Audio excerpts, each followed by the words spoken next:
aan die voet van die kruis. Filippense 4 verse 6 en 7 sê, moet oor niks bekommerd wees nie, maar maak in alles julle versoeke deur gebed en smeking met danksegging aan God bekend. En die vrede van God, wat alle begrip oortref, sal in Christus Jesus oor julle harte en gedagtes waak.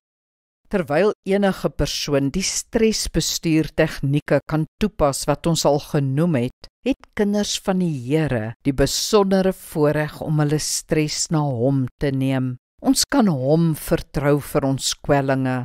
Ons kan ons spanning en stryd radikaal aan Hom oorgee, dit aan die voet van die kruis neerlê, soos ons vaders en moeders dit genoem het.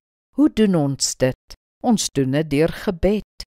Dit is dus belangrik vir jou stres om gereeld te bid. Dit is belangrik om die vrede van God se teenwoordigheid daagliks te beleef, om sy sagte bemoediging en aansporing te hoor.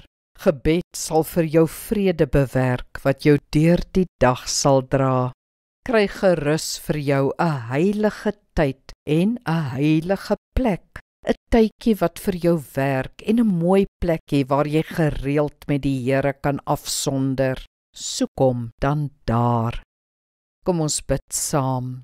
Hemelse Vader, dankie vir die voorreg van gebed. Daar in die stilte by U vind ek my rus en krag. Daar ontspan ek van die spanning van die wêreld. Daar beleef ek U leiding oor die pad vorentoe. Amen. Die Here seën jou.